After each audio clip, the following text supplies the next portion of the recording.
we snuck in after dark and pitched our tents like up on the side of the crater. Watching the sunrise over these active volcanoes was just insane. The stars that night, it was so clear. The volcano was like smoking constantly, and I brought my bike all the way up to the edge of the crater. Like I just carried it up the really steep grassy path. Yeah, I just felt so happy that like me and my bike had made it this far up in altitude, and we're at the edge of a volcanic crater. It was just insane. Welcome to the Seek Travel Ride podcast, where we share the stories and experiences of people who have undertaken amazing adventures by bike. Whether it's crossing state borders, mountain ranges, countries or continents, we want to share that spirit of adventuring on two wheels with our listeners.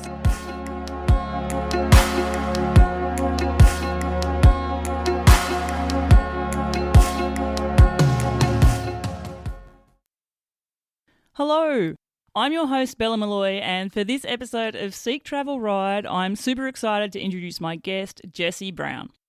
Originally from Northern Ireland, Jessie decided to take her passion for environmental science and spice it up with a sense of adventure by setting off on a solo mission to ride from one of the most polluted places on Earth, Dhaka in Bangladesh, to one of the least polluted places, New Caledonia.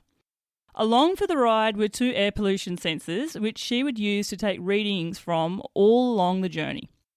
I should also point out at this time that Jessie had no prior experience of bike travel before scheming out this adventure.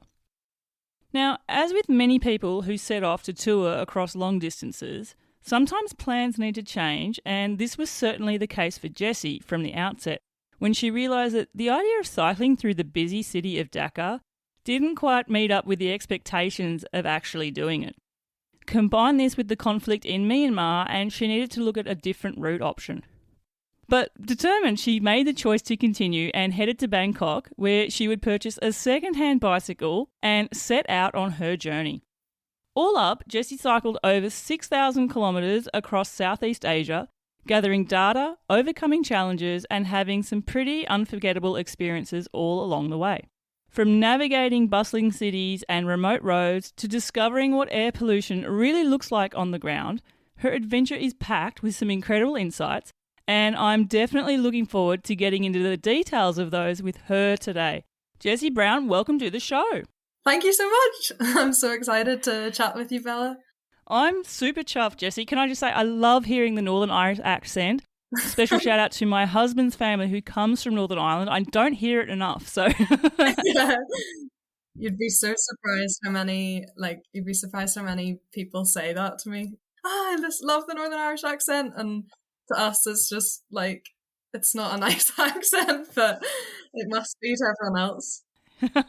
People say that about the Aussie accent too, and I'm like, ooh, I cringe when I hear my accent. Jessie, I have so many questions for you on this adventure of yours, but the question I start my show with, and I ask it of all my guests, is, Jessie Brown, do you remember the very first bike you ever rode? So, I don't know if I remember the first one I ever rode, but I remember my first bike, which I believe I got on my 7th birthday. It was like a pink taffy bike that my mum and dad got off Gumtree. And I don't think Facebook Marketplace existed in those days, but I feel like I was kind of following in their footsteps when I got my bike in Bangkok. But anyway, yeah, I remember this bright pink bike, and it lived a very long life. I well outgrew it, and so did the rest of my family, like my cousin and my brother. I think one of its biggest adventures was we took it out to sea on a barge. One day we decided to put our trampoline on this barge, and my cousin did a front flip off the barge on the trampoline into the sea on the bike, and we tied the bike to a rope so it didn't sink. But at this point it was already super rusty. It didn't mind going in the sea. But yeah, I have a really vivid memory of like my uncle, who's actually in London 2012, he was a Paralympic cyclist and he got a bronze medal. I just have a really strong memory of him pushing me on this bike across the garden, and I think that was the first time I cycled on my own. So yeah, it was a bumpy start. It wasn't like it was just across the bumpy grass in the garden, but it was yeah, it was a good one to start off on, I guess. Oh, I love that. And as we mentioned, you're from Northern Ireland, from Portaferry, so you grew up very close to the sea there, obviously. So Yeah. would I be right to assume that a lot of your outdoor adventures growing up, did they have to do, were they more seaside adventures, or were you an outdoors kid? Like, were you living for being outdoors? Absolutely. Yeah. I always say to people the sea is my favorite thing. And I think that is just like so ingrained in me because like our garden gets flooded by the sea at high tide. So you're like so close to it. And I spent a lot of my childhood like in the sea, on the sea, just like dreaming about the sea and all the creatures in it. So yeah, it's definitely like the outdoorsiness that I've been exposed to. A lot of it has been sea based, and I'm like really, really into sea kayaking, just largely due to my dad, and sea swimming because of my mum. So yeah, it's great. But I honestly, I would have given everything a try when I was a kid. Like I just love anything outside, even if it's just digging. I used to go around the garden just searching for slugs for my chickens to feed them because they love them, and I could spend forever outside. I think I'd be quite content. Listening to you there, it sort of makes sense that you grew up with that passion for the outdoors, and environmental science is sort of the area that you moved into, and environmental research was the area you moved into then growing up and moving on from school.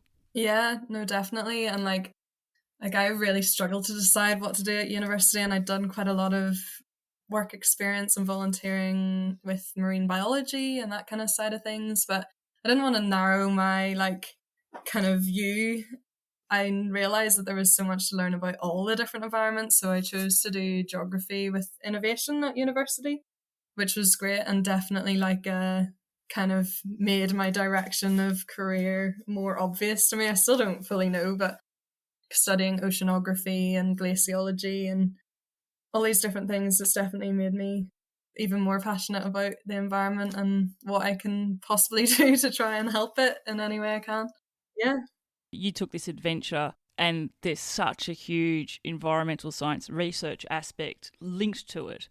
It's a melding of those two passions together. I love that especially. Yeah, absolutely. How did you get the idea for this adventure, and why bike travel as the way to travel for it? Yeah, it's a really good question and probably doesn't have the expected answer, but I feel like I first kind of came up with the idea whenever I was in hospital because I was lying in a bed and I made a list in this notebook that has everything to do with planning. Oh, listeners, you can't see this, but Jessie's holding up this book that looks very much loved, has hundreds of Yeah. pages in it that are all filled up. Have you got the actual? Okay, read it out to me. What were you writing out in that notebook? Oh, let me find it. Give me 2 seconds. Near the start of it was one of the first things I was writing in this book, and I'd been keeping it for years, waiting for the opportunity to use it, because on the front it says my big adventure, which is quite a like, oh, is this adventure going to be big enough for this book? Or so yeah, I've got a list that says things to do while lying down in bed recovering, and I'd had surgery on my ovary, and I was not very happy. But at the top of the list, it was plan a big trip. Other things on the list: apply for cool stuff, ring friends, sign up to an adventure race, zero exercise, learn ukulele.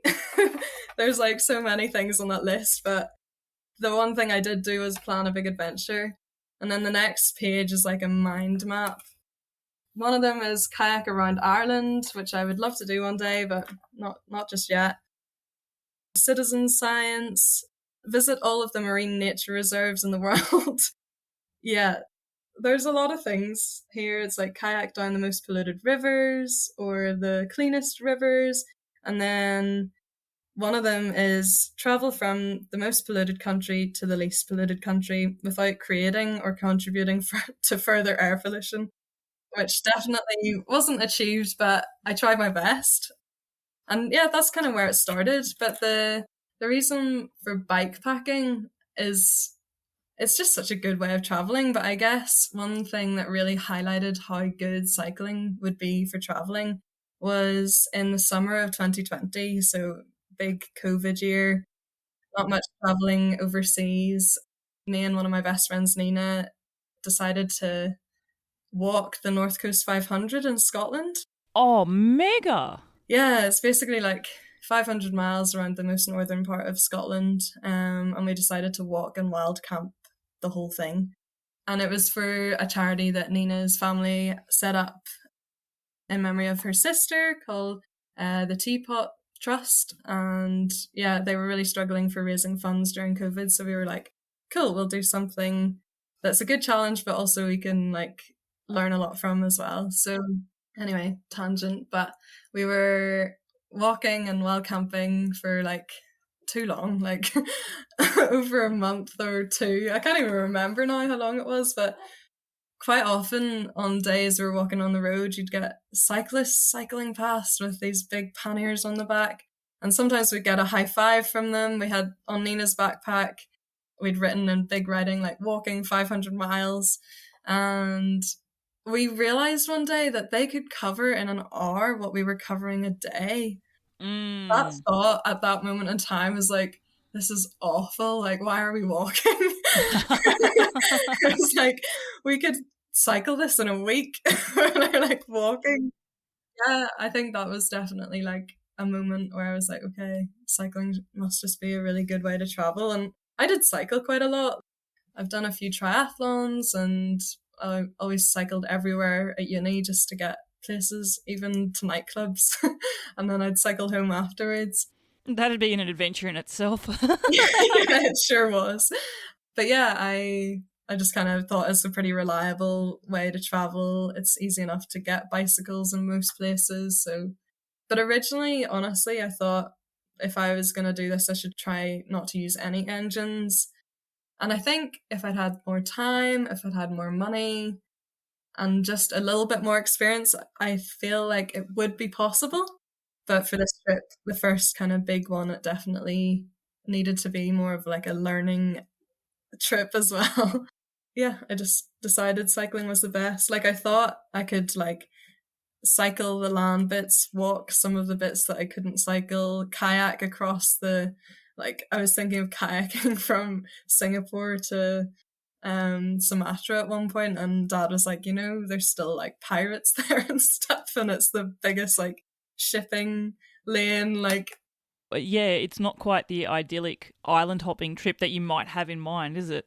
Yeah. Sections of it would be though. Yeah, I honestly I think it would be possible, but yeah, I'm glad it went how it went for this time around. And yeah, honestly, I loved my bike. I was really sad to say goodbye to it at the end.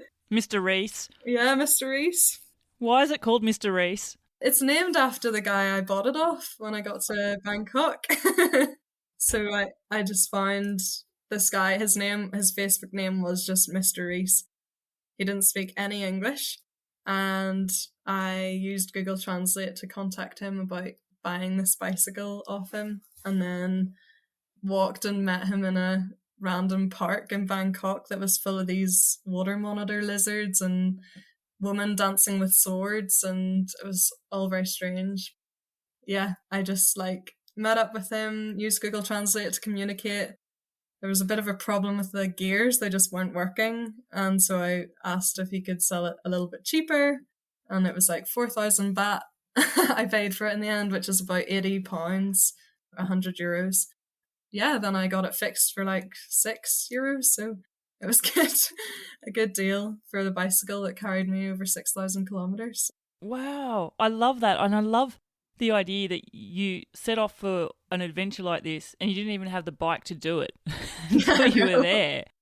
You talked about how with your original idea it would have been great to just do it fully human powered, and you had to, I guess, come to the compromise and realise if you were going to make it happen, you had to make a compromise to that effect as well. Yeah. How long did it take you though from being in hospital, writing this list out, to then actually coming up with the idea of I'm going to bike through Southeast Asia? to actually then getting the tickets, getting transport to Bangladesh and actually starting out? Like, how much time did you have to prepare? I think I was in hospital like at the end of September that year, and I planned to set off the following April. But then I got offered a really exciting job in Norway. So plans changed a bit. I got very distracted for like 7 months going and doing the job in Norway, but that was incredible in itself. And it was also good because I had been saving as much as possible, but honestly, I didn't have enough at that point. So having another 7 months of work was an extra benefit. And then I set off the following February on my 25th birthday.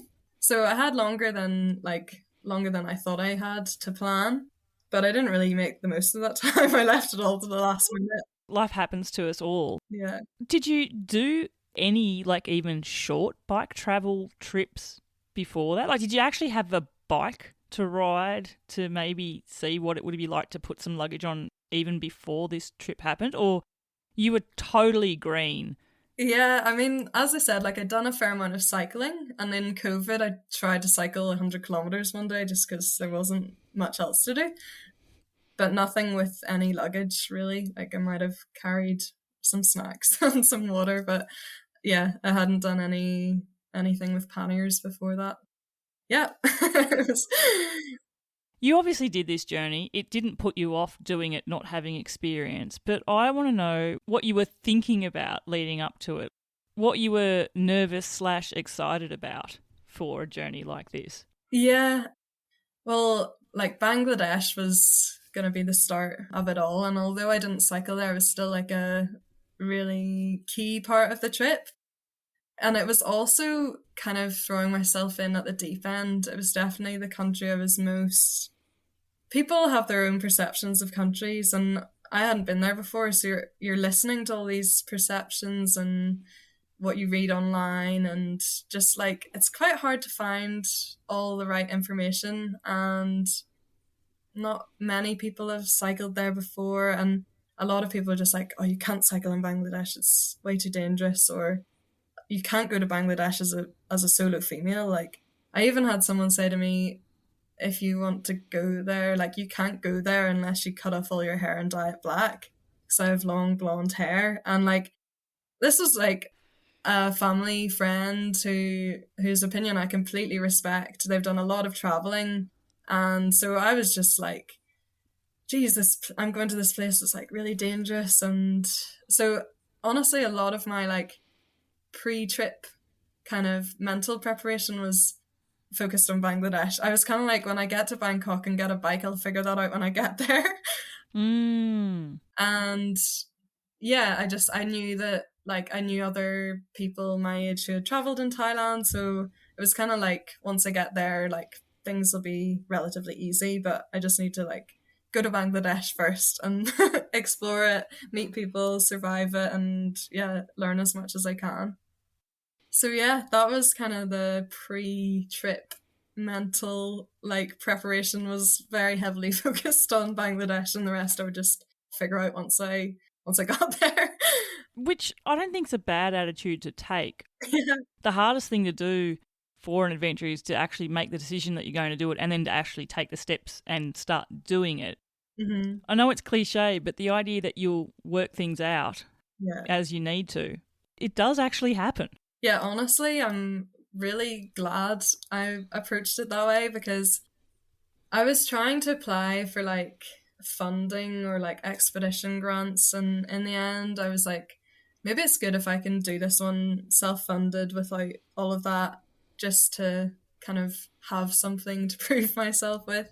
But when you're doing those applications and thinking about it, they're all asking for like a really detailed route plan, and like it's so hard to plan a route like day by day until you get there. And I am so glad I didn't do that because it would have taken me so long. And even whenever I was doing it, I could only plan a day in advance.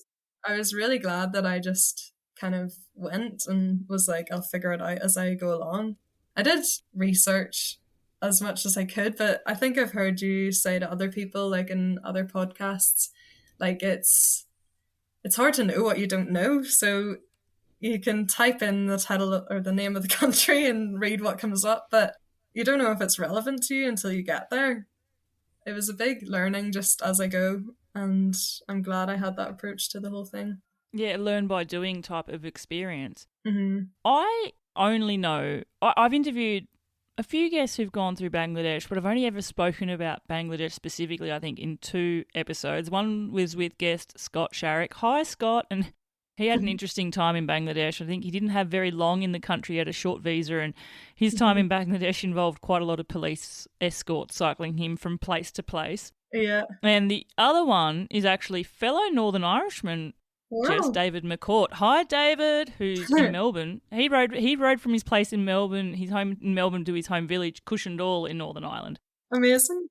He rode in Bangladesh, and we spoke about Dhaka in Bangladesh in that episode. And my memories from what David shared were that it was one of the most busiest, hectic cities he experienced throughout all of Asia. And he was really worried when he got there that, my gosh, I've got this and then I've got India to come and it's just going to get worse and worse and worse. But he did tell me that it was the worst it got was in Dhaka. But I want to know, what was it like for you there on the ground, and what was your experience like when you actually got there to the place that everyone had told you was going to be so dangerous, you'd have to change your appearance, that you were in danger because you're there as a woman? Like, what was it actually like? Yeah, well, it was amazing is the first thing to say. It was chaotic, but full of kindness. It's so polluted and so populated. It was really fascinating. And like, to put it in perspective, so I'm from Northern Ireland, where there's 1.8 million people in the whole country. But in the city of Dhaka alone, there's 24 million people recorded. And the amount of people that aren't recorded on the population count is crazy as well. It's impossible to picture that many people in one place until you go there. But I've said to a few people, like, I could have walked the same street like over 5,000 times and still seen something new. It was so fascinating just to be there amongst so many people. But arriving in Bangladesh, like, I was definitely nervous and like excited, but I was just like, everything's dangerous. I've just have this mindset of like, I have to like just protect myself. The main or the top thing that made my experience in Bangladesh what it was meeting a woman called Sakia through a Facebook group called Host a Sister. And I found out about the group only a couple of weeks before I set off, but I searched the page for Bangladesh and there was one post by this woman called Sakia, and she basically said in her post that she loved to travel and her country wasn't made for tourists. So if anyone was coming to her country, she'd love to have them to stay with her. And so I got in touch with her and we were sending each other's voice notes. She spoke English. And yeah, she like invited me to stay with her the whole time I was there. And I don't know how I would have managed without that. I'm sure I would have been completely fine, but just like to know I had somewhere to go, because I think that's when you're most vulnerable, when you have to show your confidence to people around you, but you don't know where you're going. Fake it till you make it sort of thing. Yeah, so having that, like, okay, I need to get to Sakia's house, and then once I'm there, like, she can explain everything to me and like let me know what I can do and can't do, or what I should eat and shouldn't eat, or just learn like about the country and what I should do while I was there. Like, I hadn't even really planned that. I hadn't even booked my flight out of Bangladesh. It was just like, I'll just get there and then I'll learn from Sakia. She's so kind. And it was bad because Dad was like tracking me for my birthday. Mum and Dad both bought me like a InReach. A Garmin InReach. Yeah, exactly. And it wasn't able to send the signal to him whenever I was trying to get to Sakia's house. So in the end, I was able to share my location on WhatsApp, which was amazing. But as soon as I got to Sakia's house, we just started chatting, and it was like two friends that hadn't seen each other in years and had so much to catch up on, just like talking and talking for like 2 hours or something. And then I finally looked at my phone and I had missed calls from my dad, missed calls from my mum. Dad was thinking the worst. He was like, she's gotten this car to get to this place, and something bad's happened. And yeah, I felt so bad, but he was just like so utterly relieved that I was in her house having some food, just talking about everything and solving the world's problems for 2 hours before I looked at my phone. So yeah, she made the time in Bangladesh the best. It was just incredible. It's often not lost on me that when people are taking their adventures and they're in countries with that perception of danger, that what it's like to be the loved one of that person so far away on the other side of the world, just wondering every day. And I could just picture what your parents would have been like in that moment. But it sounds like such a serendipitous meeting between you and Sakia there. Yeah. It was like you'd met her and you'd been long-time friends. Yeah. I want to know then, Jessie, what was it like to then discover Bangladesh with those local insights that she was able to give you? And what would you tell me about Bangladesh that you didn't know yourself until you were there that surprised you about it? Okay, good question. I was super grateful to have people to go places with. I think just all those preconceptions made me a bit scared to walk down the street by myself without someone who could speak the language or tell me to watch out if I needed to watch out. But honestly, like, everyone was so shocked to see me. They didn't have the time to do anything bad. This is my own perception, and I don't think anyone that I met ever would have done anything bad or even had those thoughts. But that was kind of my interpretation, that like everyone was just so shocked that I was there and that I had a different colour of skin from them and I had different coloured hair. They just wanted to know why I was in their country and what I thought of their country and was I having a good time in their country. The people of Bangladesh have it the toughest I've ever experienced. And there's so many reasons for that. Just the kindness of the people there. If you ever want to feel like a celebrity, which I personally don't, you should go to Bangladesh, because like everyone just wants to meet you, like touch you, touch your hair, have a photo with you. I spoke on stage at a conference. I was interviewed for TV. I was just there. I wasn't anyone special, but to them, just because I'd come to their country, I don't know, it was so overwhelming at times. One little funny side story that I want to sneak in is because of all those like opinions coming down on me before I'd left about being blonde and being a solo female in Bangladesh. One of the things I was like, okay, well, maybe I can bring a scarf and I can use that to cover my hair in times where I feel a bit more like exposed, or I just want to be less, like I don't want to stand out as much. So I was like, okay, that's great. And my friend, one of my best friends, Hannah, was like helping me pack. And I put on this scarf and she just laughed because I have really blonde eyebrows. Like you can hardly see them, they're so blonde. She was just like, this is just ridiculous. And so I was like, okay, well, maybe I can dye my eyebrows. And I've never done that before. Sorry. Oh, I'm going to love this. Go ahead. Can I just say, I'm looking at your eyebrows now. It's just... They're so and blonde. they're fine, by the way. They're fine. Anyway, go ahead. I want to hear this. So I said to Mum, and she was like, oh yeah, that's a good idea. So I used an old kit she had in the cupboard for like darkening your eyelashes and eyebrows. And I put it on and I continued packing, and then Mum came up to see how we were doing, and she was like, have you still got that stuff on your eyebrows? And I was like, yeah. And she was like, I only usually keep it on for 5 or 10 minutes, and I'd had it on for like an hour. And I got out of the shower and I was like, oh my gosh, they're so dark. I just like... Do you have a photo of this? Yeah, I do. I so need to see an eyebrow photo. Yeah, I'll have to send them to you. But yeah, my boyfriend also found it very funny, and he nicknamed them my adventure eyebrows. The whole time they were dark, I felt so like aware that they were dark, and I just kept telling myself that things were happening to me because of my adventure eyebrows. Yeah, so yeah, I definitely didn't need to do that. Like, it was so ridiculous. Whenever I got there, I was like, First of all, it doesn't matter because everyone there hasn't met me before and they don't know if I have dark eyebrows or not. But I was just like, this is the most ridiculous thing ever. I should have just kept them how they were. So, yeah. I've often, listeners, you may not know this, but I have extremely curly hair. I often think if I ever want to go incognito somewhere where people do know me, I just need to shave my head and be quiet. So if you can't see my hair or hear my voice, then you don't know that I'm there.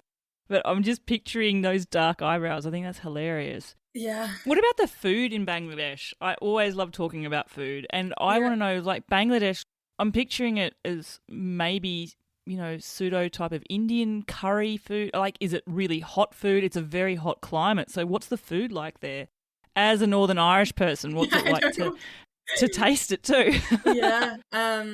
Honestly, the food was great. Because it was right at the start of my trip, I was trying to be careful about what I was eating. But it was very hard when all of these people just want you to love their country and they want you to try every aspect of their country. And you're going to these street food markets and they're like, you need to try this and you need to try this. And I was a bit like, oh, yeah, I'd love to try that. And I actually would love to try that, but I'm just a bit scared it's going to make me sick. Like, do you think it's okay to eat? And it doesn't make them sick, so you don't really know. But I was super lucky the whole trip. Actually, I didn't get any food poisoning. And I definitely tried a lot, like, by the end, I was of the opinion that if it had flies on it, it was good, because if the flies weren't touching it, then it wasn't good. Oh, I like that theory. So yeah, the food in Bangladesh was great. Some dishes were like super spicy, but to them it's just not spicy at all, and I still can't understand that. But yeah, it was super tasty, and like there's so many different dishes and like traditional dishes, and yeah, a lot of rice and some fish and chicken, and honestly so many different things. Whenever I was like feeling really overwhelmed with like the amount of attention I was getting and just how kind the people were, I was with Sakia and we'd gone to this like travel conference in northern part of Bangladesh. And so we all went out for this meal and it was just like a rice and a really nice curry, but it was really spicy. And everyone was just looking at me like in my overwhelmed state of like, can everyone just like pretend I'm not here for a minute? Do you like the food? Like, is it good? And I was like, yeah, the food's good. They were worried that I was upset because it was too spicy, but I was just like, no, the food is great. I was like, it is spicy, but like, it's fine. I can still eat it. But it was just like so overwhelming to have everyone like wanting you to like everything. And I did like everything, but it's like you constantly have to justify to them that you are liking it and having a good time. And they're so good at just like hospitality and sharing everything. And yeah, it was such an overwhelming like time in Bangladesh, honestly. Being the centre of attention. Yeah. Not in a threatening way. No. Not at all threatening, but just being comfortable with being the celebrity in a way, isn't it? Yeah. Did you find that in other countries that you travelled to through Southeast Asia, or was Bangladesh really the one where you starkly found that the most? I definitely found it the most in Bangladesh as a country, but there were pockets of Indonesia as well, and some parts of Malaysia, I guess, where I definitely had the same. And the whole way, it was photo, like just one photo, and then they take 100. Yeah, it was still great. And once you realize that they just want a photo, I kind of told myself, it was like, if I ever saw like a dolphin, I'd be like, I have to take a photo of it, because you don't see it that often. That was my way of thinking of it. I'm just different, and they want to show all their friends that they saw something different today. So yeah, I kind of got very used to it by the end. There were definitely points where it was like, okay, it would be nice to be able to hide for a little while or just blend in more. But yeah, it's always nice when people are friendly and just wanting to know more about why you're there and what you like about their country. And yeah, it was good.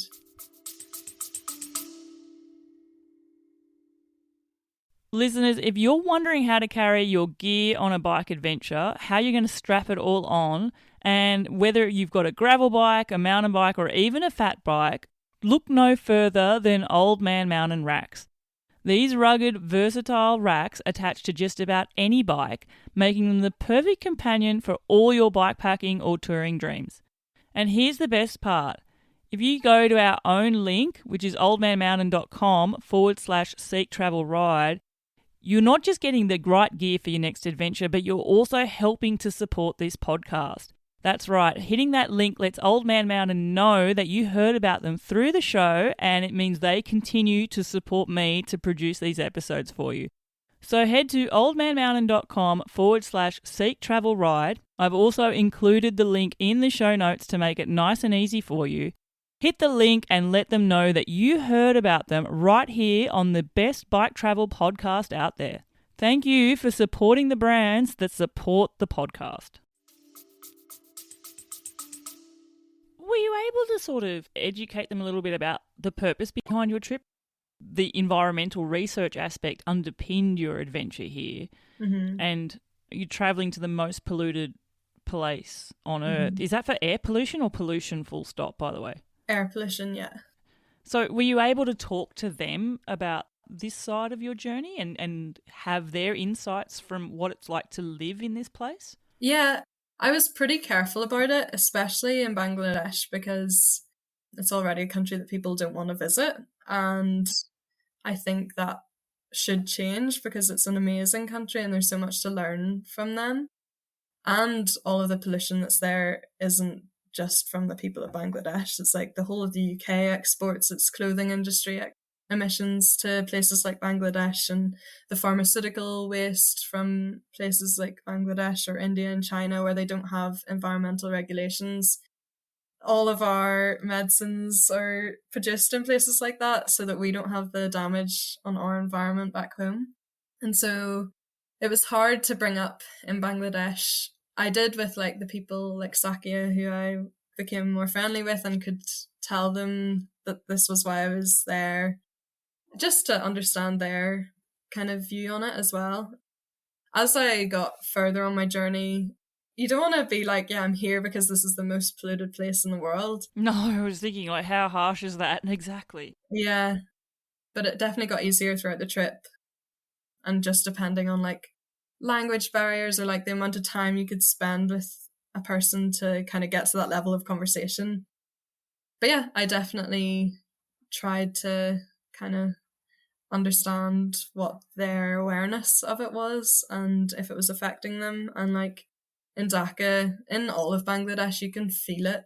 You can feel the air pollution the second you land in the country.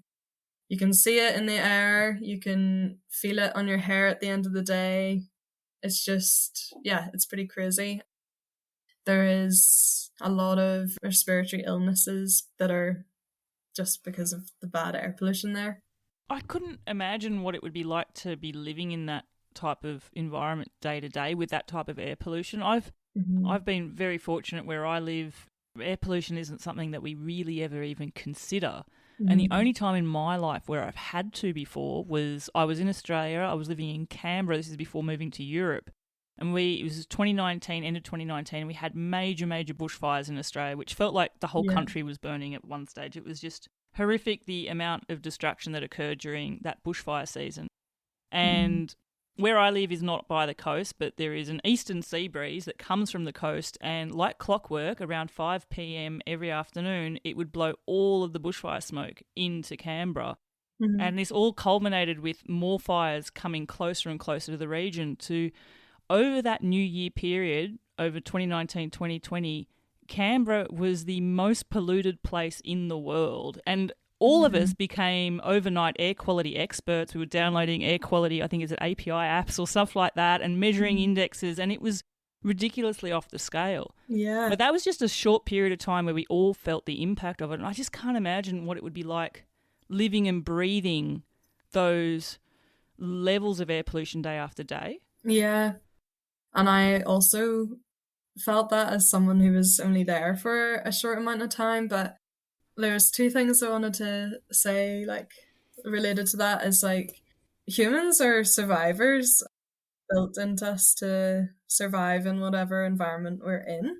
And I remember, like, when I got to Bangkok after being in Bangladesh and I saw these two rats on the street and they were just like fumbling around doing their own business and I don't know, hooking in rubbish bags for food and stuff. And I was just thinking like people are so similar to rats. Like you could just live, you could put someone anywhere and they'd survive. Well, not anywhere, of course, but put 24 million people in one city in Bangladesh and make it ridiculously high air pollution levels. And the people there are they're surviving and many people are happy. It was definitely one of the most colorful places I went to, like in terms of the clothing that people wear and the celebrations that they have. And I also came up with this hypothesis, like right at the start of my trip, that like the most polluted places are also where you find the happiest people or find the kindest people. And it was honestly like kind of true throughout the trip. I haven't got to the stage where I'm fully analyzing the data, but just kind of what I felt as I was cycling along and like looking at a couple of the numbers since I've been back. It's kind of like those little places where I did experience the most kindness and yeah, just kind of, I don't know how to explain it, but they were in the most polluted places. And I don't know if people are just, it was definitely just like my journey, and maybe that's something that I've just taken from it. But I don't know. I have this like theory that people with more problems have, I need to think of a better way to like word it, but it's like Alex Honnold, you know, the Free solo rock climber. Yeah, yeah, yeah, yeah. he has a kind of quote or belief or something I read a while ago that was like, we don't expose ourselves to enough fear or like real danger nowadays. Mm.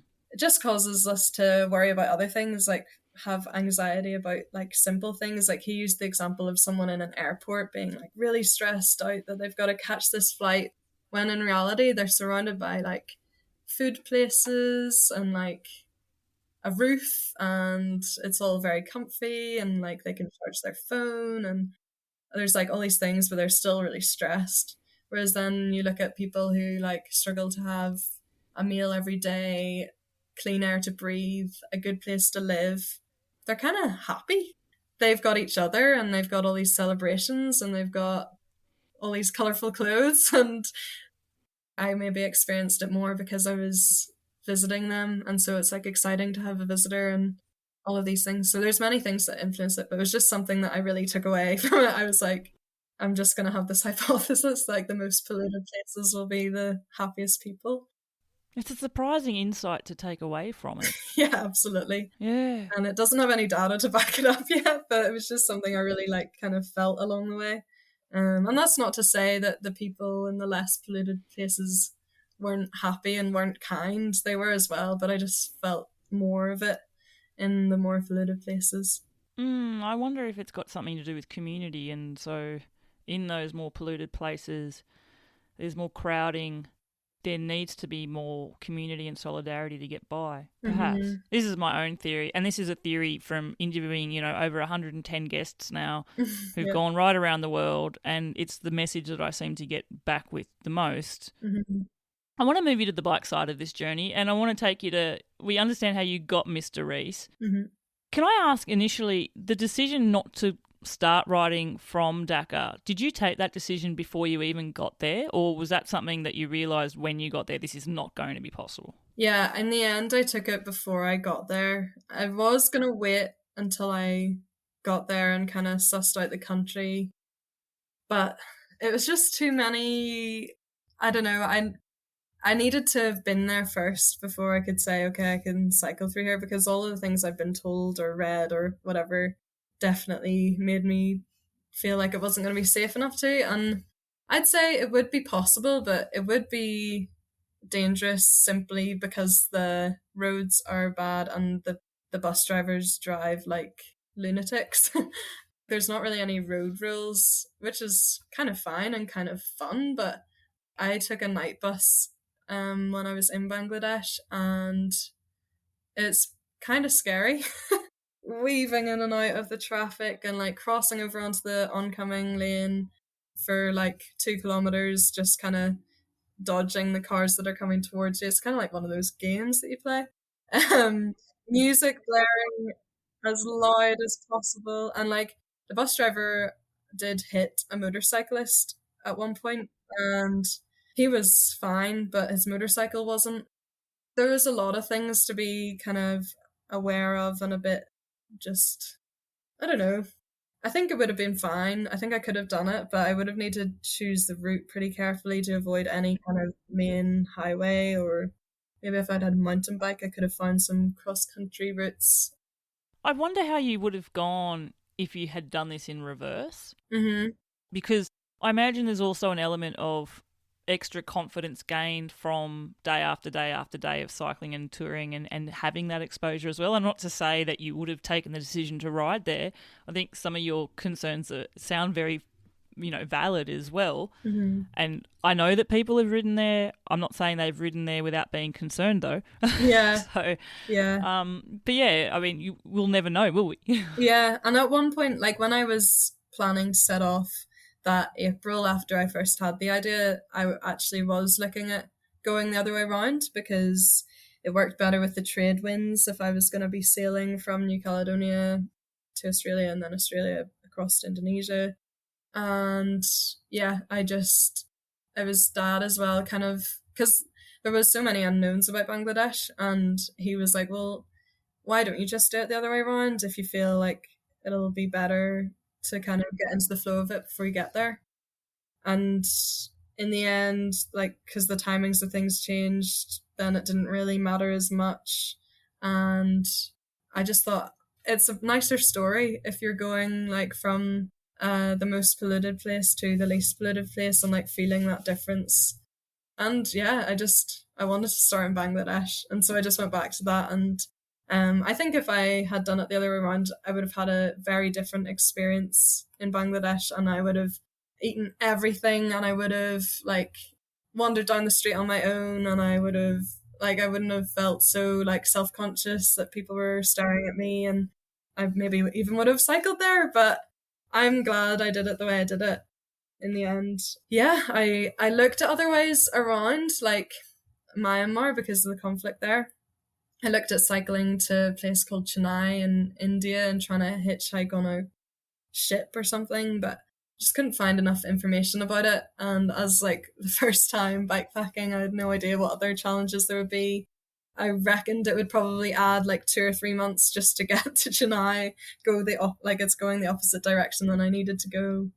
And so yeah, in the end I was just like, okay, I have to let go of like wanting to try and do it, I don't know, without contributing to air pollution. I still like I did a lot, but yeah, it was definitely trying to find another way around it. Just didn't like wasn't lucrative in that research, so I ended up just like, okay, I'll get to Bangkok and kind of reset from there and start the cycling from there. What was it like then with Mr. Reese and actually starting to cycle there? Because Bangkok's a city where a lot of people tell me can be pretty hectic and crazy in itself. So we're comparing it to Dhaka in Bangladesh here. So it's probably chalk and cheese in a way, but it doesn't mean that it doesn't have that vibrancy about it. But what was that, say, first week on the road cycling through Thailand like? It was pretty epic, to be fair. Definitely, like, I feel like a lot of bicycle touring people will say this, that like the first 2 weeks you kind of is your training. Yeah. In terms of cycling in Bangkok, I absolutely loved it. Like it was great. I used it as my way to explore Bangkok, and like obviously I had gone from traveling with a backpack to now traveling on a bike, so I needed to get panniers and I needed to get a tent and I needed to get a helmet and all these other things. So it was like pretty fun just trying to navigate the city and find everything that I needed. Was that easy enough to do? Like, because I've interviewed a couple of people now who've gone somewhere and then bought a bike and set off. And I've often thought, well, how, like you were talking, you use Google Translate, Gumtree or Facebook Marketplace, and you made it happen. But what about all the other things? Because you do need a way to carry your stuff with you. Yeah. What's it like working that out in a place like Bangkok? Like, would you recommend it to other people that if you don't have the things, just arrive there and you'll be able to get it sorted? I definitely say that to people, like if you get there, you can make it work. But I wouldn't say it was easy. It was kind of part of the fun of it. The bike I got was a road bike. It wasn't a touring bike. So I had to find a pannier rack first, and then find a way to attach it, and I just love like being resourceful and making it work. And I didn't have a lot of money, so I was like trying to do it as cheap as I could, and it was really fun. There's just all these little like hokey pokey shops in Bangkok, and like I just kind of cycled around. I did try to like ask on Facebook groups for cycling where the shops were that had bicycle equipment and that kind of thing. But it all worked out. Like it probably took me like 3 or 4 days to kind of get everything I needed, including the bike. And obviously once I had the bike, it made it a lot easier to get the other things, because then you have your own way of getting around quicker. And then like I met a couple of people in the hostel, and they wanted to go off and see the floating market. So I was like, cool, I'll try and meet you there. So I just cycled my way, navigating these crazy little alleyways and stuff in Bangkok, which I never would have seen if I hadn't cycled. So it was super fun. And then once I was ready to go, it was like crazy. This is it. I'm going. I was reading my diary from the first day of cycling earlier, and like I had no idea how far I should cycle. Like I kind of felt like, yeah, I can just cycle for ages and see how far I go, but I didn't know if that was going to be 50 kilometers or 60 kilometers or 20. Like I literally was like, with the weight on the back and the heat and everything, and I'll just see where I get to. But I ended up doing like 84 kilometers or something. It was definitely like ridiculously hot and sunburn. No matter how many times I put factor 50 on, I could just feel my skin burning. But yeah, it got easier. Like even within the first week, I kind of adapted to the heat a bit better. It was definitely still sweating a lot, and figuring out that I needed to eat a lot more than I was, and like just it wasn't possible for me to be drinking too much because I was just sweating so much. So, but cycling in Thailand was relatively easy. I definitely recommend it to first time bicycle tourers. The roads are pretty good. There's like 7-Elevens everywhere, which I'm sure you've heard from every cyclist that cycled through Thailand, because the air conditioning in there and the ice machines are a savior. Like I could just go and fill up my water bottle with ice. I basically was farming water in Thailand with the 7-Eleven ice machines. It was good. The only thing that was like hard about Thailand was the dogs. Like I had heard that they would be a thing, but yeah, there were some super aggressive ones. And like I felt pretty good about managing it. Like these dogs can't get me. I'm on a bike, I can just tell them no and be very like not make a fuss, just cycle past. And then I met this guy from Korea who was also cycling through Thailand, and he'd been bitten by a dog. And then at that point I was like, okay, so they actually can catch you. And he was too scared to keep cycling because of the dogs. What did you do then? What was your strategy? I just like didn't say anything. Like just didn't even look at the dog as I could see it ahead of me. Like I was just like, okay, I'm just gonna keep cycling. And if it did chase me and try to bite me or bark or whatever, I'd just give like one very short, sharp no. Quite often that worked, but not always. There was one day I was cycling past this field with a monk in it, and he was surrounded by like 20 dogs. There might have even been more. He saw me coming, and so did the dogs, and the dogs all started chasing me, and I was supposed to turn like just after the field to turn left, and all of these dogs just like, it was like they immediately hated me and wanted to kill me. And so I was just like, oh, like cycling as fast as I could. And they were so aggressive. It was like, why are you being this aggressive? And there was a van coming the other way, and one of the dogs got hit by the van. Then I felt really bad because I was like, oh, that dog got hit by the van because of me. But then the dog was chasing me. So, but as soon as that dog got hit by the van, then the dogs all started chasing the van. So I was kind of like saved by that van in a way, but I don't know what would have happened because I didn't turn right. I just kept going straight, and there was a hill coming up, and I was like, geez, they're going to catch me on the hill. Like I'm not fast enough. But yeah, they didn't catch me because one of them got hit. But yeah, it was pretty scary whenever that happens. And Like whenever I helped this guy from Korea, like I was like watching him go past the dog stressed me out because he'd start shouting at them before he even got to the dog. And I was like, you're just winding it up. Like it's just gonna get more wound up. So it was nice to like feel like I could help him, and I cycled with him just that one day, and then we were going different directions after that. And he was like, thank you for like making me able to cycle again. And I was like, honestly, I didn't. I just told you to not say anything and just give them one like short, sharp no. Was Thailand the worst place for dogs? On my trip, it was, yeah. In Malaysia, because it's mostly Muslim, they have a belief that they need to wash themselves with prayers if they touch a dog. So I don't even know if I saw one dog in Malaysia. It was really interesting, like the whole way across Java is also majority Muslim, like no dogs, like maybe a couple. And then as soon as I got to Bali, it was like boom, dogs everywhere. But they were friendly dogs. They were like so chill. They just like wouldn't even move off the middle of the road when you cycle past. So yeah.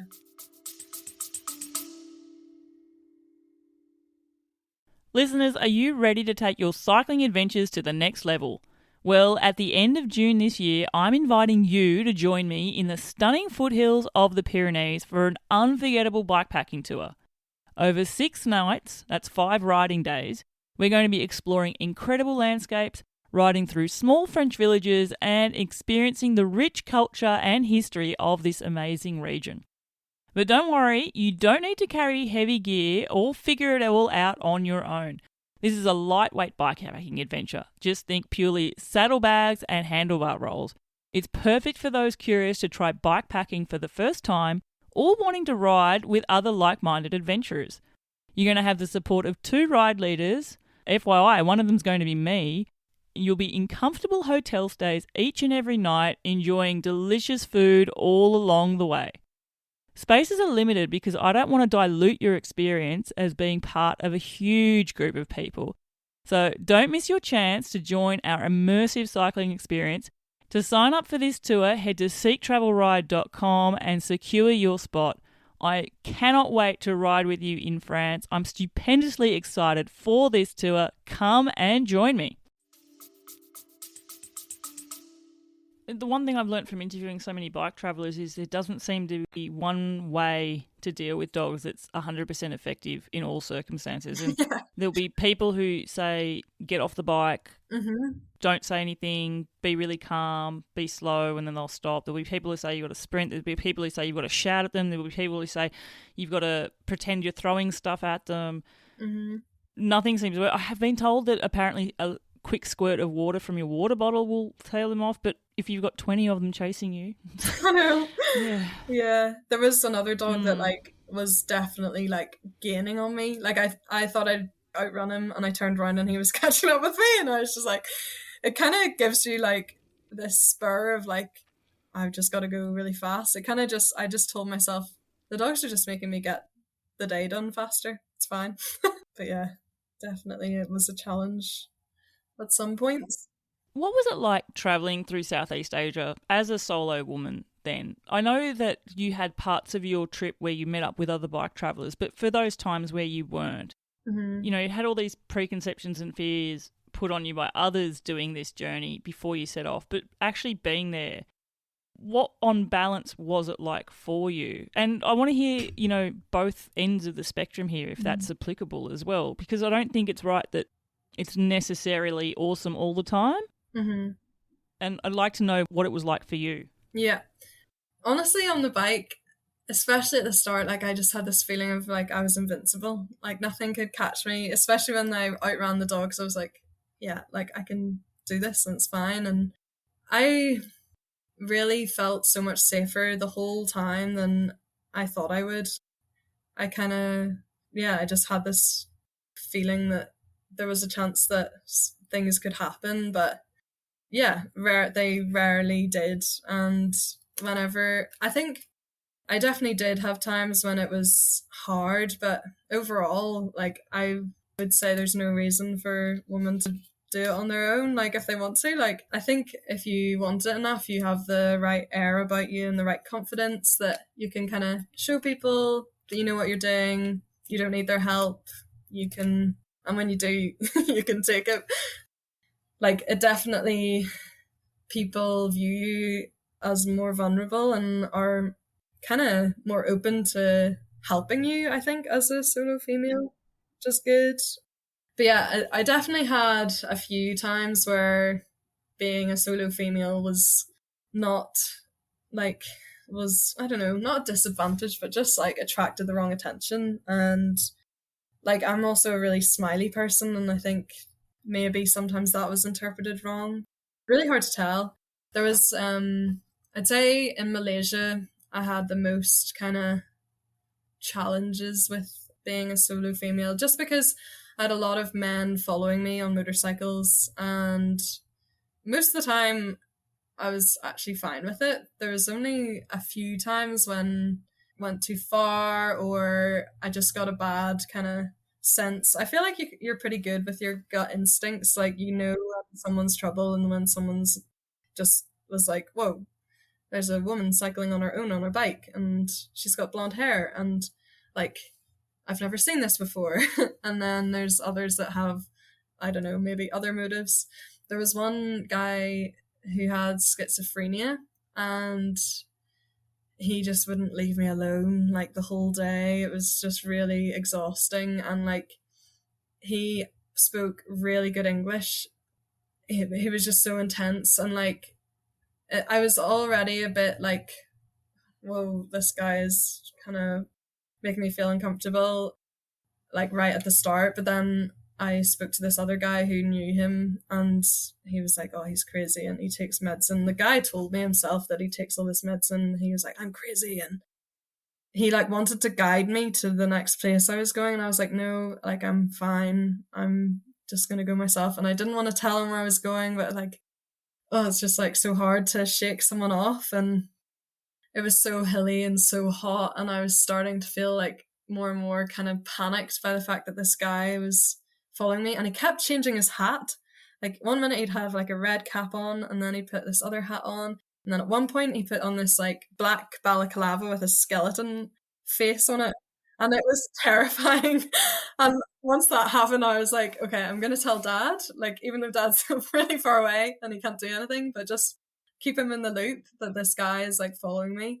And yeah, I had some friends coming out to Malaysia to join me for a little bit. Like, they didn't cycle, but they came for like a week, and they would like hop along by a bus, and I'd cycle and meet them.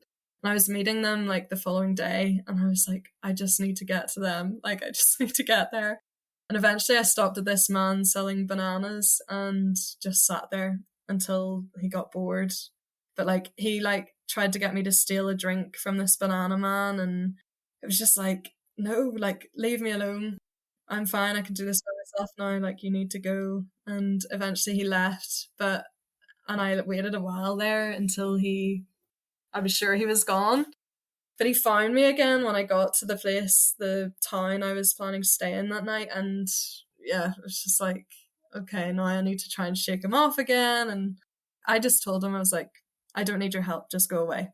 And eventually that worked. He just left, and I just snuck to like this random inn to stay in and didn't want him to know where I was, and I didn't leave there until my friends got there the next day.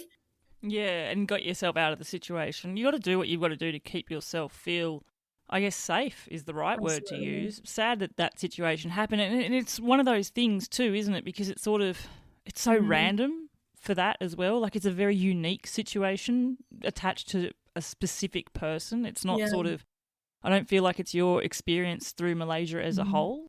Exactly. That's the thing. Like, when you think of pubs or nightclubs at home, like, there's always just, you can get that attention that you don't want sometimes, and it's just like, just leave me alone. And it's the same thing. And so I wasn't really too fazed by it.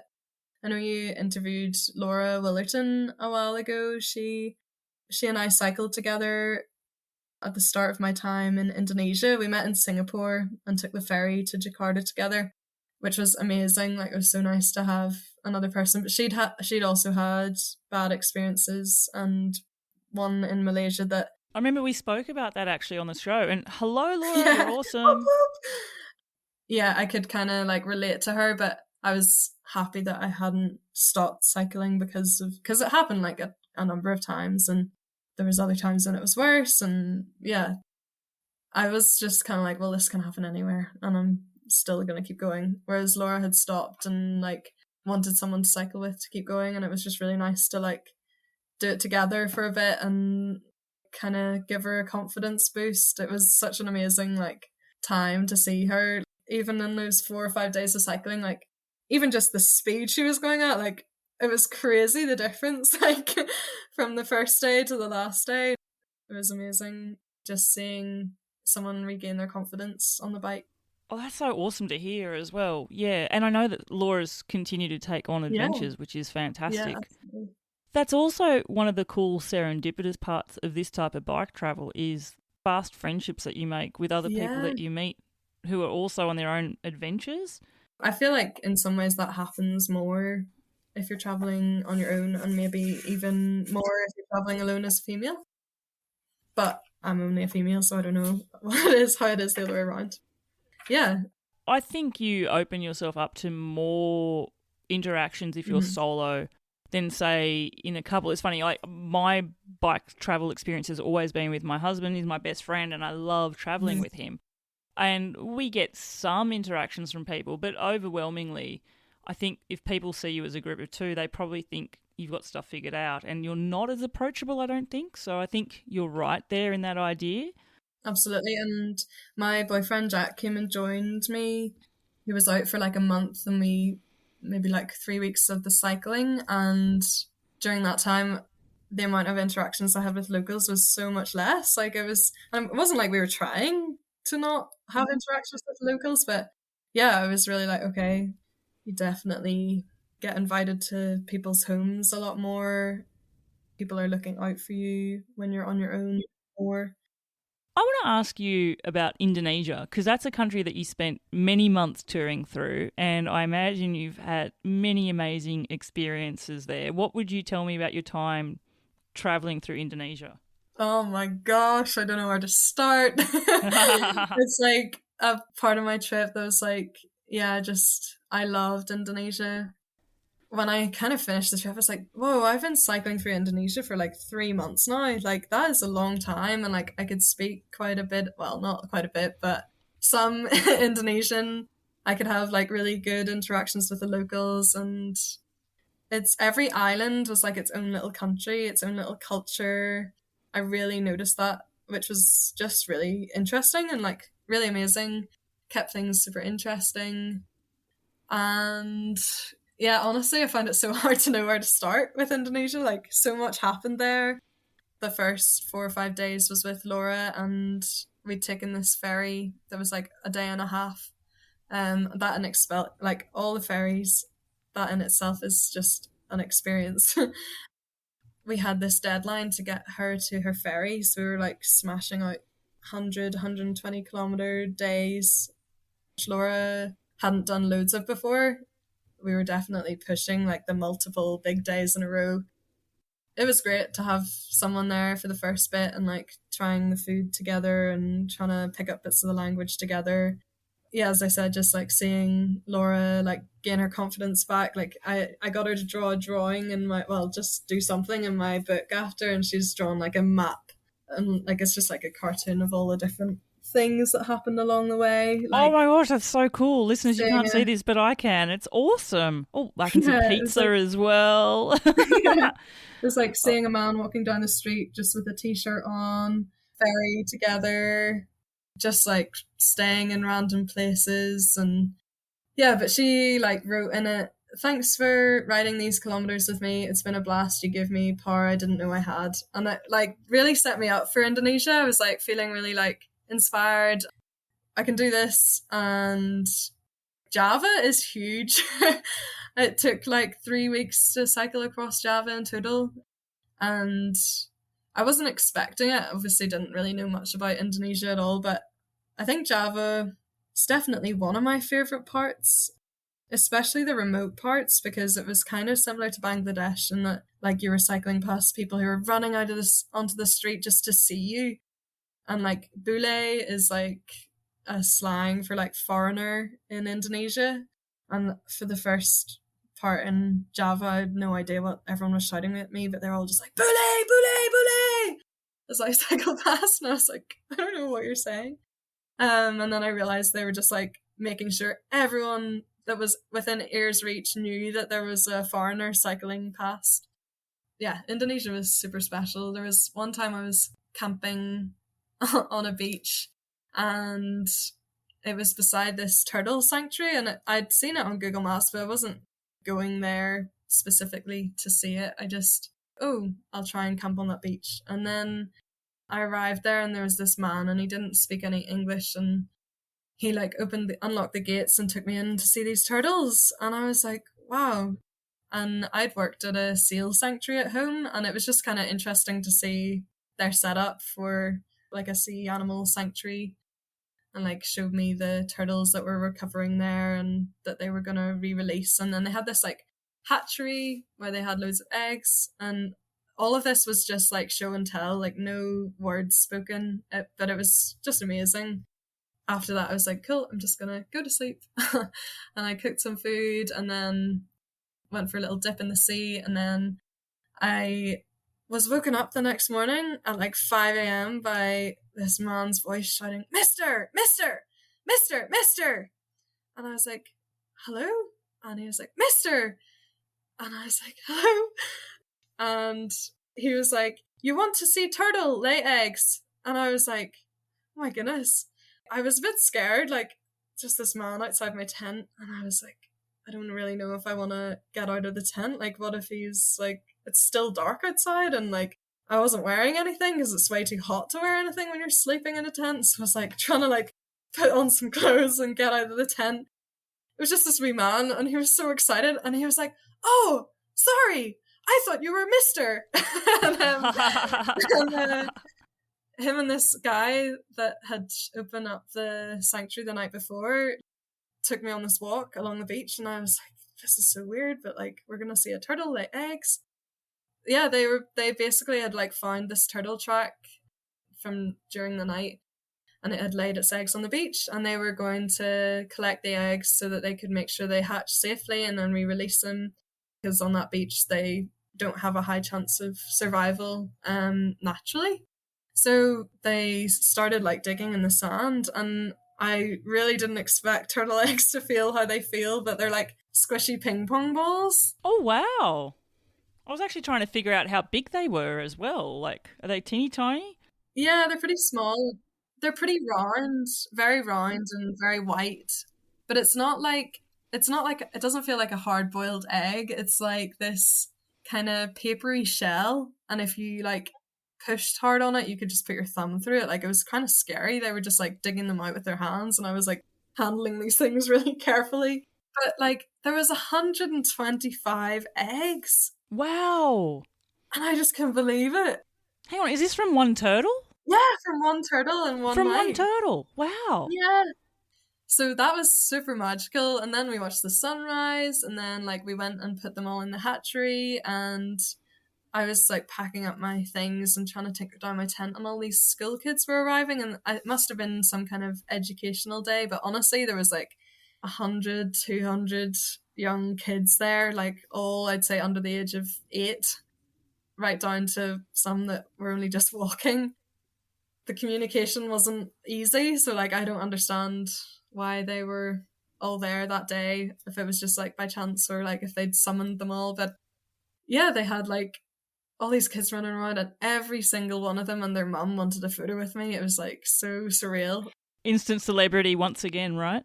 It was just so bizarre, but it was like definitely a highlight. And then it's so hilly in that part of Indonesia, and I had a pretty big day planned. There's volcanoes right throughout Indonesia, so I would call them mountains. Yeah. Not just hills, right?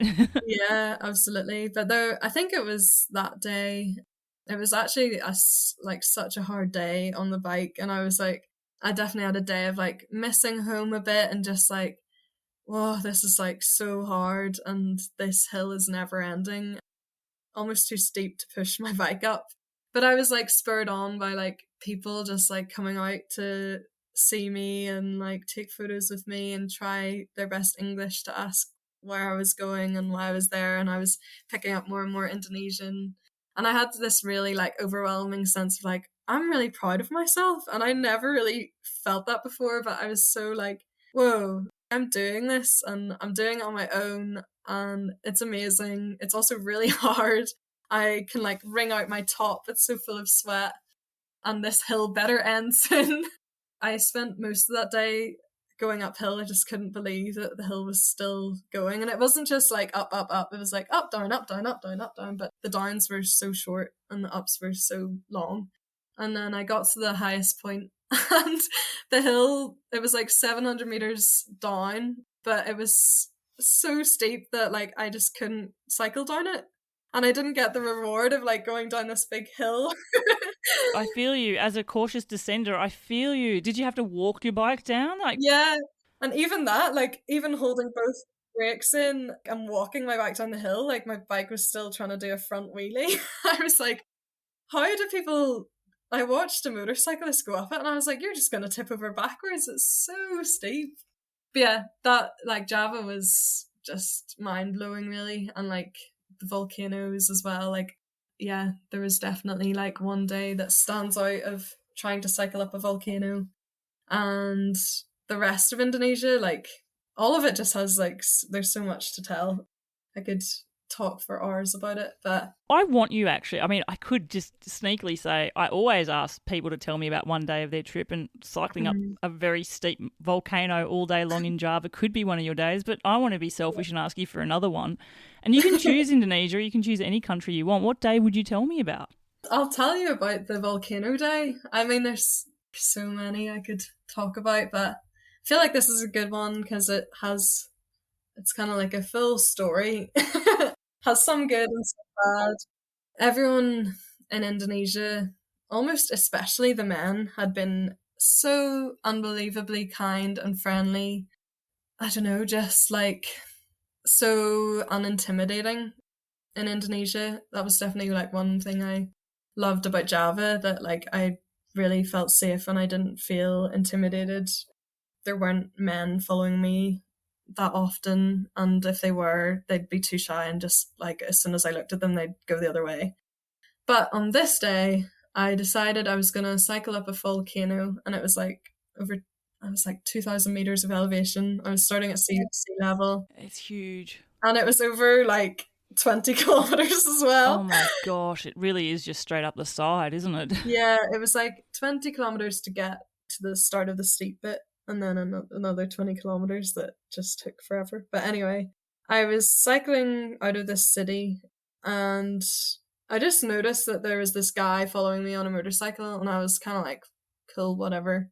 He'd been following me for a bit too long. I'd like looked at him and acknowledged him, and I might have said like, how are you or something, just like, hello, I know that you're following me kind of thing.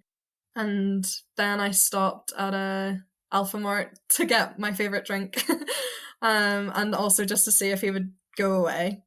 But he also stopped at the Alphamart and came in and like pretended to not see me, and then he sat outside and waited until I came out. And I was just like, so I just stood on the other side of the glass looking at him, and like he wasn't looking at me, but I was just like, I'm just gonna stay here while there's people here and wait and see if you just get bored and leave. I think he did drive off, and so I was like, cool, fine, he's gone, I'm gonna go. So I hopped on my bike and I was like cycling along, and then he came again and he passed me at one point and I was like, what are you doing? And he just smirked at me, and then he kept like passing me and then stopping and waiting till I cycled again and then passing me again. And one of the times he passed me, he was like, I love you. And I was like, go away. And I just like kept cycling, but I was starting to feel like more and more like, oh, like, why won't this guy just leave me alone? It was so obvious where I was going because like there's only one road, and we got to like the only quiet point in the road, and I hadn't seen him for a while, and I'd like said to my dad that this was happening, and I hadn't seen him and I thought he was gone after I shouted at him, like, go away. And I saw him and I was like, I just suddenly felt like, ugh, like I was starting to get angry. And anyone who knows me will tell you that I don't really get angry, but I was like, why is he still following me? As he passed me that time, he grabbed my bum. And it was the first time that like something had actually like happened from someone following me. They'd actually like touched me or whatever. And I was just so angry. Like, I just so angry that he'd passed me and like grabbed my bum, and I just screamed like haram, like as loud as I could. And it was a tip that I'd only picked up like a couple of days before, that if anything had happened, like that was in, if you're in somewhere that was Muslim, it's like saying that that's something that's forbidden within Muslim law. You publicly shame someone if you say that to them. And so I just shouted it at the top of my voice, and like there wasn't really anyone around, but if there was, like they would have heard. I saw him again after that when he passed me to go downhill, but he just looked so sheepish and like, yeah, I was just like, that worked in the end. That was what got him to leave me alone. But I was like so worked up about it, and I stopped to try and eat something and just catch my breath, because I was also like cycling up this really steep hill. And This is all happening while you're like going up a really steep climb as well. yeah, it was like I decided to do one of the hardest things of the trip, and that just made it even harder. And I suddenly was like, I don't know if I can cycle up this volcano anymore. And like I just needed to eat and catch my breath and breathe. And I was just like scared from then, like that something else bad would happen or he'd come back. Or now I kind of feel like, well, even grabbing my bum, like if that's the worst thing that happened, like that's kind of fine. It's still not fine, but like, yeah, I was just glad that he went away after that. And I eventually plucked up the courage to keep going. But at this point, it was like getting late in the day and I hadn't really even done much of the steep part yet. And I was like, okay, but I can do this. So I was like going on. I was like, I feel great. About 5-10 kilometers later, I saw this girl in a white shirt and she had a bicycle with her. And I was like, that looks like another person cycling up this volcano. I didn't think this was going to be the day. Like I hadn't seen any other cyclists in Java, apart from Laura. I caught up with her, and shout out to Sophie from Hi, Sophie. Germany. She was just like pushing her bike up this hill, and I started speaking to her. I was like, are you cycling up this volcano? And like, are you also cycling by yourself? And she was like, no, my boyfriend is with me. He's just really far ahead and I can't keep up with him. And so she was like, I can't do this. I'm not getting up this volcano. And then suddenly like, it was like, oh no, we can do it. Like, I've just had this really bad experience, but now that I've met you, I definitely feel like I can cycle up this volcano. And I just felt like she was like this angel in this white shirt that was like delivered to me whenever I needed like help. It was so amazing. And we eventually caught up with Edu, her boyfriend, and they had such an impressive trip. Like they cycled from Germany across the world and they were trying to start cycling back again. Wow, huge adventure. Yeah, and they cook for themselves like every night, which I was like, but guys, the food is so good and it's so cheap. But they were like, yeah, but when you're traveling for as long as us, like you can make it even cheaper, even if it's just by a few pennies, like by cooking for yourself. And I was so inspired by that. But anyway, we continued up this volcano and Sophie was struggling. We really luckily saw this police truck and they gave Sophie a lift and her bike, and they took me and Edu's panniers, like the last 10 kilometers, which took a lot longer than we thought it would. It was just so steep, and it was like after dark when we arrived, but it was great. Like it was so nice to have company. I mean, Edu like felt so accomplished when we got to the top, and we cooked a nice meal together, and then we were just like on this volcano, and we snuck in after dark and pitched our tents like up on the side of the crater. Watching the sunrise over these active volcanoes was just insane. The stars that night, it was so clear. The volcano was like smoking constantly, and I brought my bike all the way up to the edge of the crater. Like I just carried it up the really steep grassy path because it had my tent and everything like attached. I just carried the panniers on it as well. Yeah, I just felt so happy that like me and my bike had made it this far up in altitude, and or at the edge of a volcanic crater. It was just insane. It was definitely like a highlight of the trip. And I ended up spending 2 nights up there, and we like camped on the other side of the crater the following night. And it was just like so nice to have company and such a great day, just like conquering that volcano. And my legs needed the rest the next day for sure.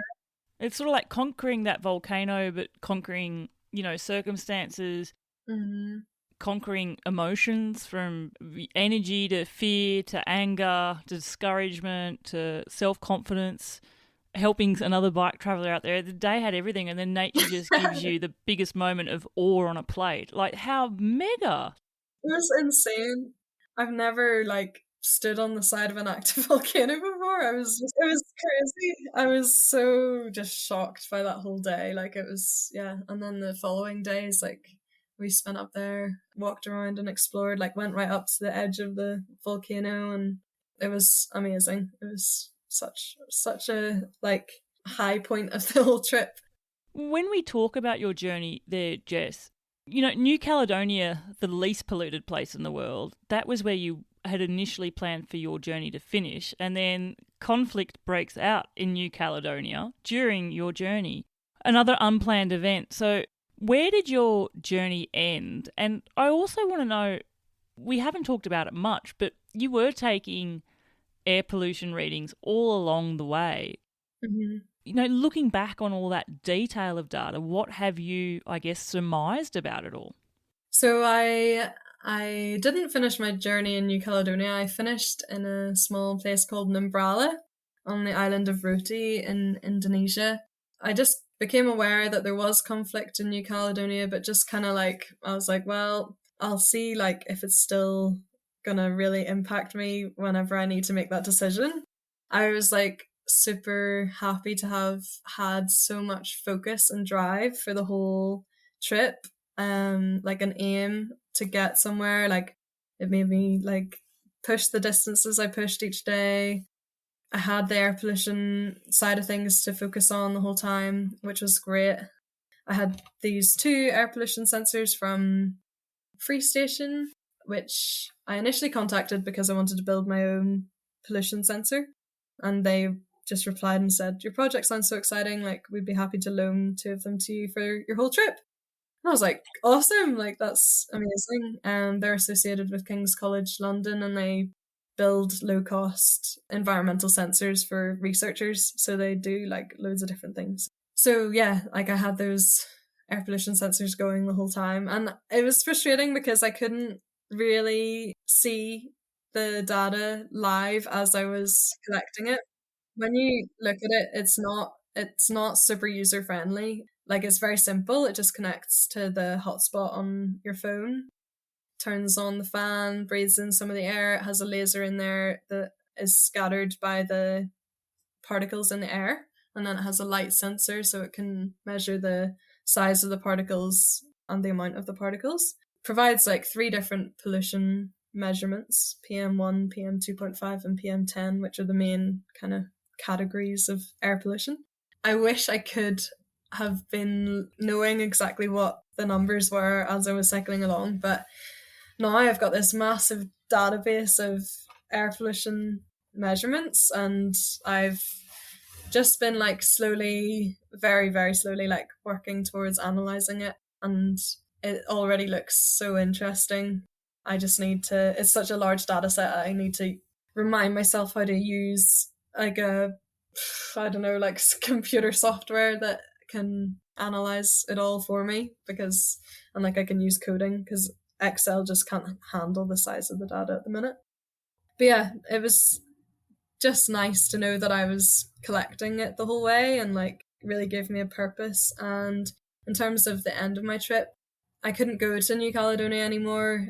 I like did more research into it once I got to Kupang on Timor, and the international airport was closed, people were being evacuated, and I was planning to hitchhike there by sailboat.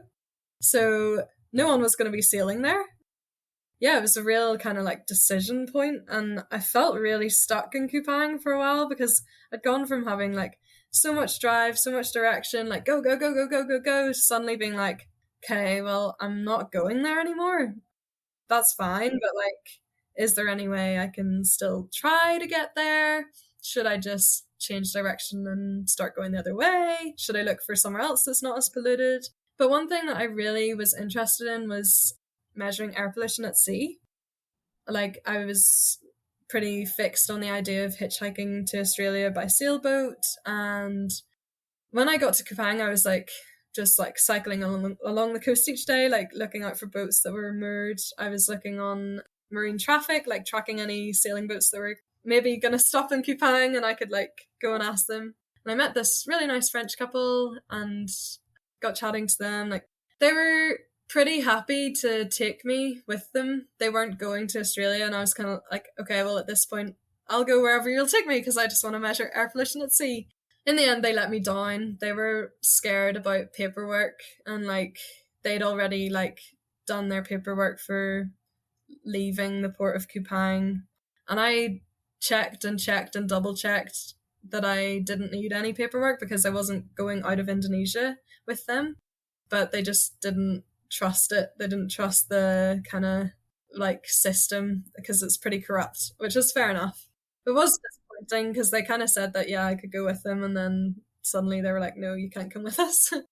Yeah, I was a bit like, oh, what am I gonna do? So I went for a cycle. I just cycled across to the other side, to the coast on the other side, and it was a great day. It was like another really hot day, but it was just nice to kind of be back cycling because I had been in Kupang for like a week or something trying to look for boats and stuff.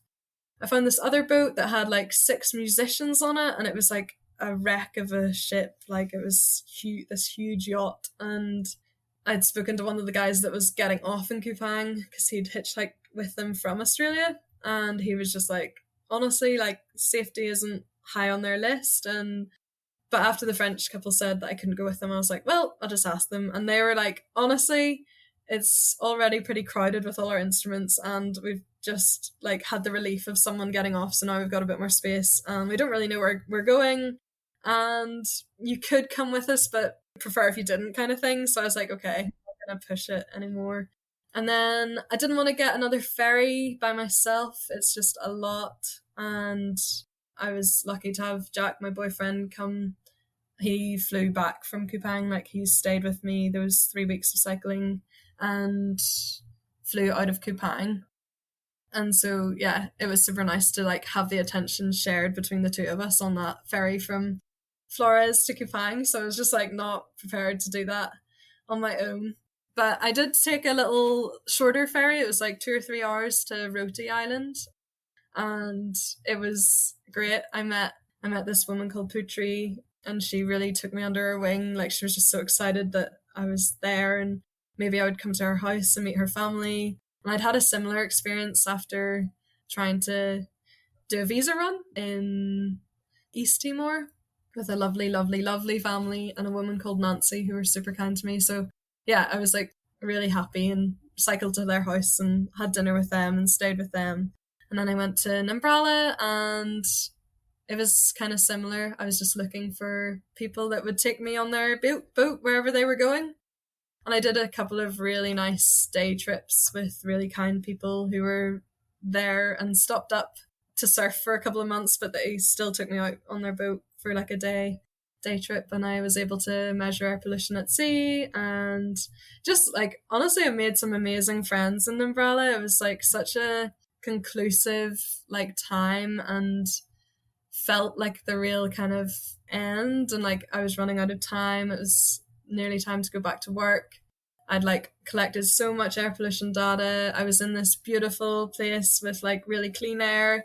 And yeah, it just like felt like the end of the trip. It was just such a good place to kind of end. And I just swam out to the boats. I just like swam out. There was this really kind guy, Jim, who gave me a place to stay for free.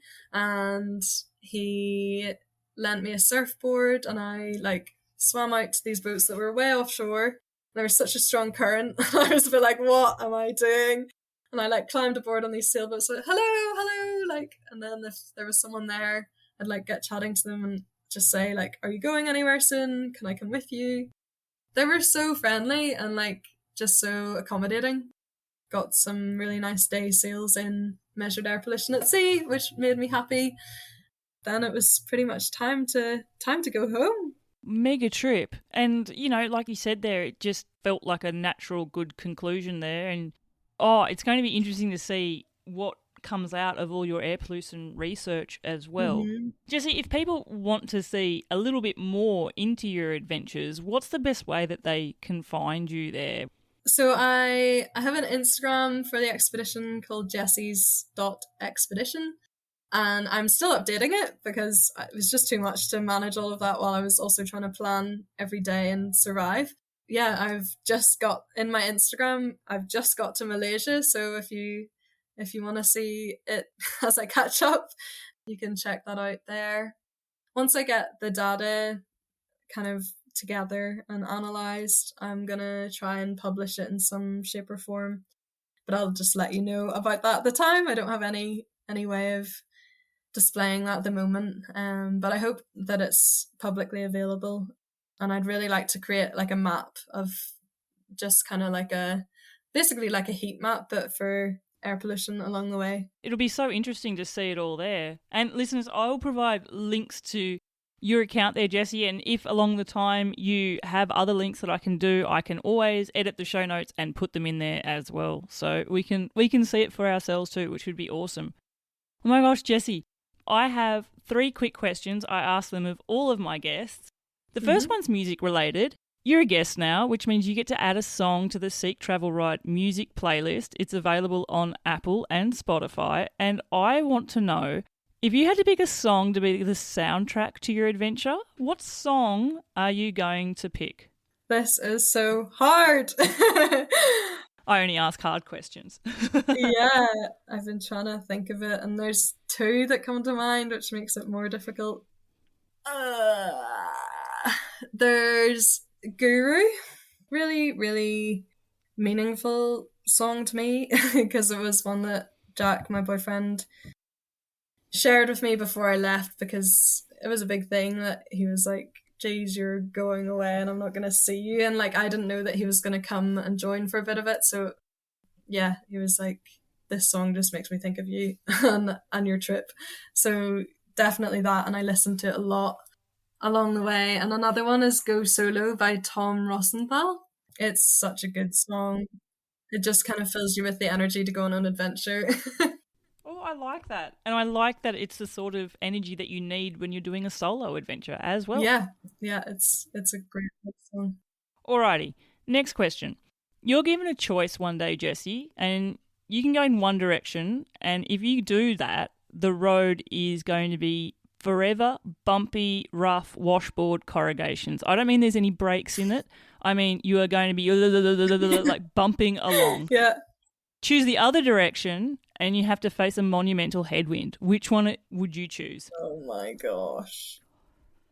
Probably the headwind, honestly. I feel well practiced with it. One thing I learned about Thailand was that the winds always blow from the south and I was only going south. Yeah, I feel like I would choose that. And honestly, if I was in a hot place, it's nice if it's windy sometimes. And I think people don't think about that, but sometimes it's actually people. I'm not saying that headwinds aren't infuriating. They are. They eat away at you mentally. But if it is a hot day, a bit of breeze on your skin actually does make a difference. So I like that you're finding a positive with a headwind there. Okay, I've got you down on Team Headwind. Cool. Final question for you, Jessie. I want you to finish this sentence for me, and the sentence is, the best thing about taking a bike adventure is... Can I think about it for a while? Of course.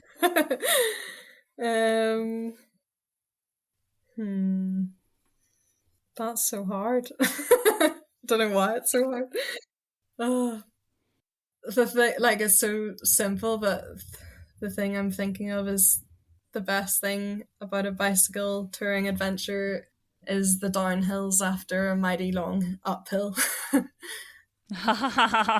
That can be such a beautiful joy, though, especially bike touring, because you've really, really earned that freewheel, haven't you? Yeah, if you want some good ones, go to Flores in Indonesia, honestly. There's some nice, extremely long uphills that wind on forever, but they're a nice gradient that you can cycle at.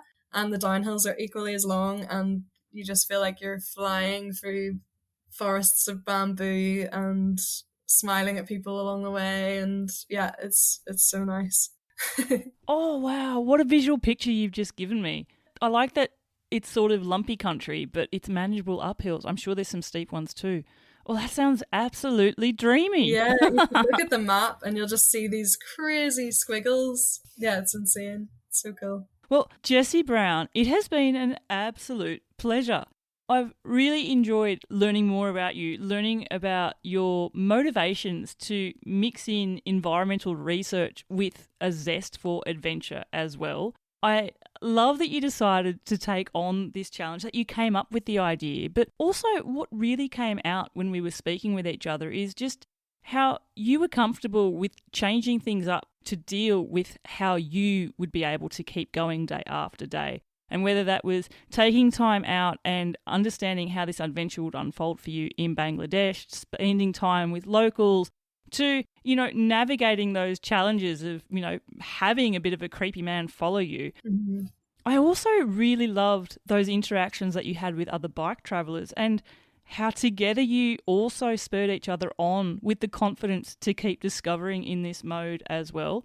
I'm super keen to see what comes from all of your research from this expedition as well. So I'll be keeping an eye out for you on your socials. Thank you so much for sharing your story and experiences here on the podcast for Seek Travel Ride. Yeah, no, thank you so much, Bella. It's been super nice just even to think back to what it was like and that simple life of just cycling every day. So yeah.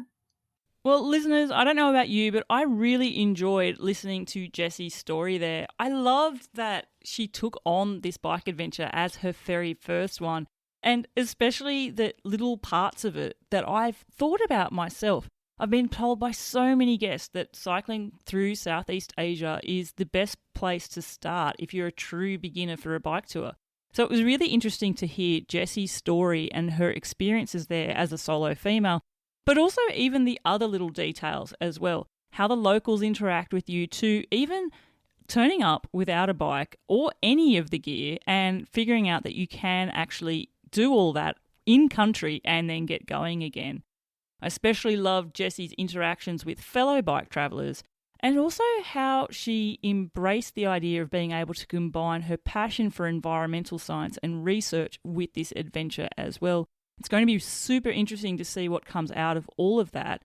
And if you're listening to this show and are interested in this side of bike adventures, and also someone who's interested in the environmental research side of things and have done something similar, please get in touch with me because I would love to hear more about it. I'd like to take the chance now to thank you, my super fan listeners, for tuning in each and every week and listening to these episodes from my guests. I hope that they are filling up your cup of wanderlust and giving you inspiration. And if you'd like to show that appreciation to what I am producing here on Seek Travel Ride, feel free to click the Buy Me a Coffee link in the show notes, buy me some virtual coffees, and more importantly, let me know what it is that you love about tuning in to Seek Travel Ride. Until the next episode, I'm Bella Malloy. Thanks for listening.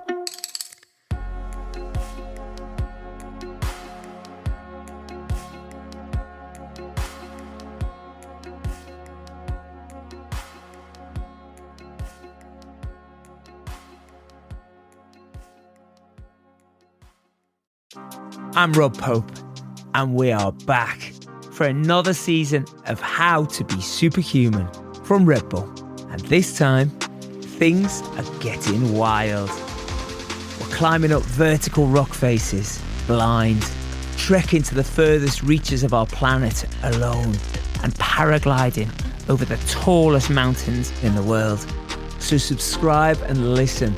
From Red Bull, it's How to Be Superhuman.